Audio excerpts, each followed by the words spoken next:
Hello বন্ধুরা, সবাইকে good morning. সবাই কেমন আছো? আশা করছি সবাই ভালো আছো। কিউট বয় দীপ চ্যানেলে তোমাদের সবাইকে স্বাগত।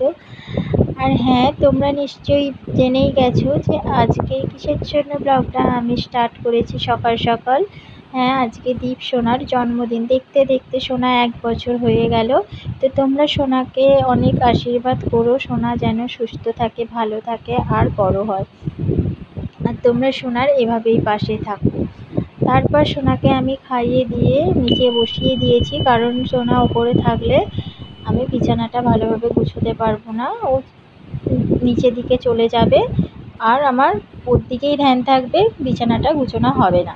তাই ওকে খাইয়ে আমি নিচে বসিয়ে দিয়েছি। আর জানো তো, আমাদের 5 বছরের আগে জন্মদিন করার নিয়ম না, তাই আমি করিনি। 5 বছর হলে ওকে আমি পায়েস করে 5টা ভাজা, ভাত, তরকারি, মাছ সব কিছু করে দেবো। তাই এখন সন্ধেবেলায় একটু ছোট্ট করে করেছি, একটা কেক এনে 5টা বাচ্চাকে বলে করেছি। তোমরা ব্লগটা প্লিজ দেখতে থাকো আর চ্যানেলটিকে সাবস্ক্রাইব করে দিও, লাইক করে দিও আর শেয়ার করে দিও। তো সকালে কোনো কিছু রান্নার ঝামেলা নেই সেরকমভাবে, তো যেমন রোজকারের রান্না হয় সেরকমই করে নেব। আর পাপানকে এখানে আমি ঘুম পাড়াচ্ছিলাম, আর এই দেখো ফ্যানটাতে সমানে ও পা দিয়ে যাচ্ছিল। তো এই দেখো চলে এসেছি আমার ভাইজি আর হচ্ছে দীপের ছোট্ট দিদিভাই। আর এখানে আরও সবাই চলে এসেছে, দাদারা, দিদিরা সবাই চলে এসেছে। তো দীপ সোনাকে কেমন লাগছে তোমরা অবশ্যই জানাবে। সোনা কিন্তু খুব শান্তশিষ্ট হয়ে চুপ করে বসেছিল, একটুকু কাঁদেনি, অন্যায় করেনি।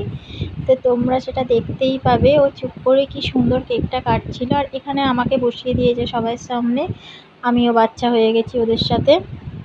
তো ওরা এই দিকে দাঁড়িয়েছিল।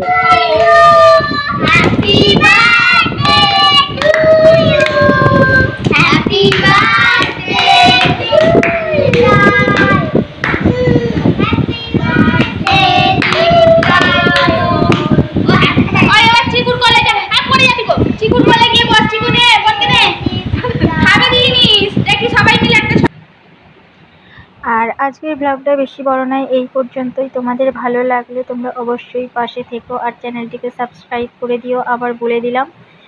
আর দীপকে কেমন লাগছে তোমরা কিন্তু অবশ্যই জানিও। আর আজকে রাত্রিরের মেনু হচ্ছে লুচি মাংস, সেটা দেখাতে পারলাম না। বাই।